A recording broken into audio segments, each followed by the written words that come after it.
Saudara-saudari yang saya kasihi dalam nama Tuhan Yesus, kehilangan orang yang tersayang bukanlah perkara yang mudah untuk dihadapi. Ada orang yang mengatakan bahwa masa akan menyembuhkannya. Namun pada hakikatnya, hanya orang yang pernah kehilangan yang akan betul-betul merasakannya. Sembuh sepenuhnya seperti sedia kala adalah tidak mungkin. Boleh dikatakan bahwa kesakitan itu menjadi teman untuk seumur hidupnya. Kesembuhan itu tidak sepenuhnya terjadi. Kita cuma berharap agar kita kuat melaluinya. Saudara-saudari, di dalam Ayub 1 ayat 1 hingga 21, ada seorang bapak yang bernama Ayub. Dia mempunyai 7 anak lelaki dan 3 anak perempuan. Ayub sangat menyayangi anak-anaknya. Di dalam ayat 4 hingga 5 dikatakan, anak-anaknya yang lelaki biasa mengadakan pesta di rumah masing-masing menurut giliran, dan ketiga saudara perempuan mereka diundang untuk makan dan minum bersama-sama mereka.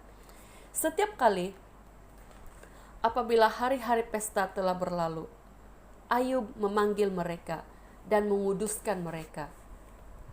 Keesokan harinya pagi-pagi, bangunlah Ayub, lalu mempersembahkan korban bakaran sebanyak jumlah mereka sekalian, sebab fikirnya, mungkin anak-anakku sudah berbuat dosa dan telah mengutuki Allah di dalam hati.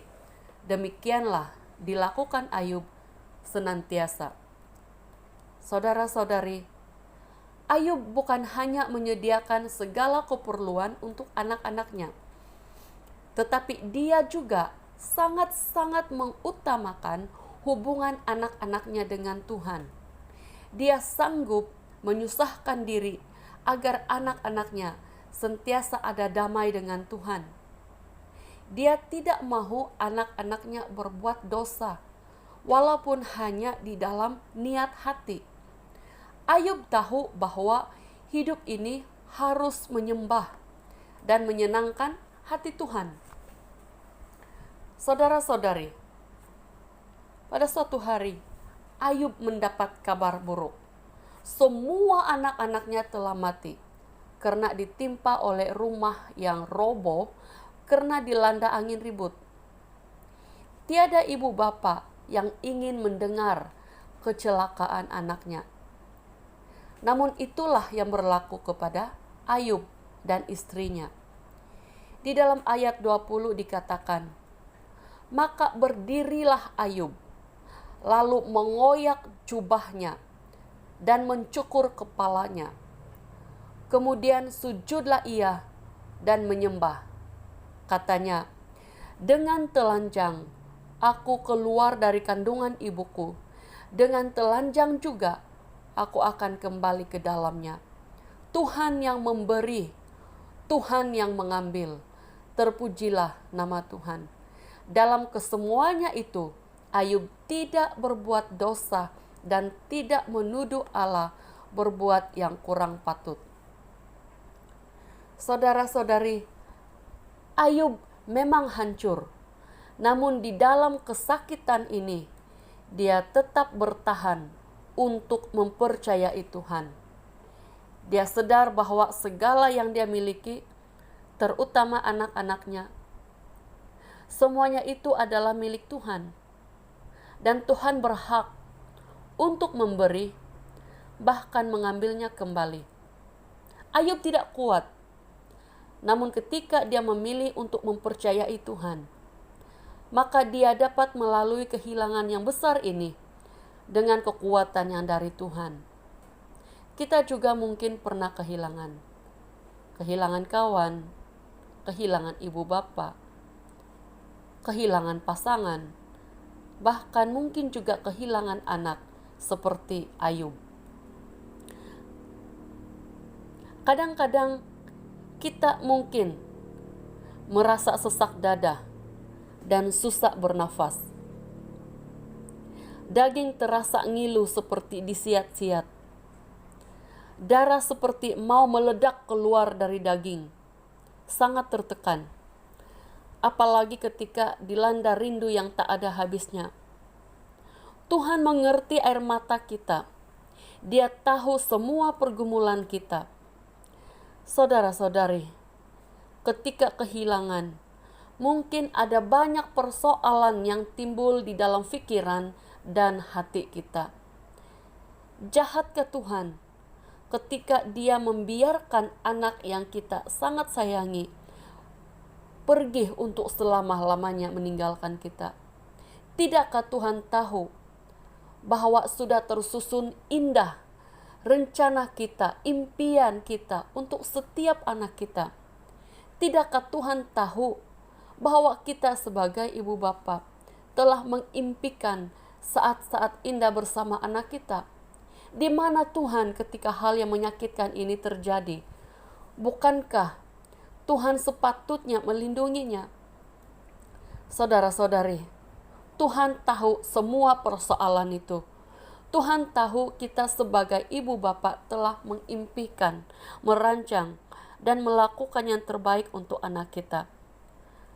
Namun Tuhan juga ada rancangannya sendiri. Bahkan dari semula, Dia telah tetapkan agar setiap inci hidup kita ini sentiasa mendatangkan kebaikan bagi kita. Sukar sekali dimengerti oleh kemampuan akal manusia yang sangat terbatas. Namun mari belajar mempercayai Tuhan. Mari tetap mengakui kedaulatan Tuhan di dalam hidup kita, termasuk di dalam keluarga kita. Setiap hidup kita ini saling melengkapi dan mempamerkan gambar kasih dan kuasa Tuhan. Seperti gambar sebuah pemandangan yang indah di dalam sebuah puzzle. Mungkin ada yang warnanya hijau, ada juga yang harus warnanya kelabu, ada bahagian bunga, ada juga bahagian batu. Ketika setiap jebisan itu bercantum, kita akan menyaksikan message pada gambar yang semakin jelas. Bagaimanapun kejadiannya, yang pasti adalah setiap cerita hidup kita telah menyumbang kepada pemandangan indah yang terlakar di dalam kerajaan surga. Saudara-saudari, mari tetap mempercayai Tuhan. Mari tetap berpaut pada tangan Tuhan. Roma 8:28 mengatakan, kita tahu sekarang bahwa Allah turut bekerja dalam segala sesuatu untuk mendatangkan kebaikan bagi mereka yang mengasihi Dia, yaitu bagi mereka yang terpanggil sesuai dengan rencana Allah. Mari kita berdoa.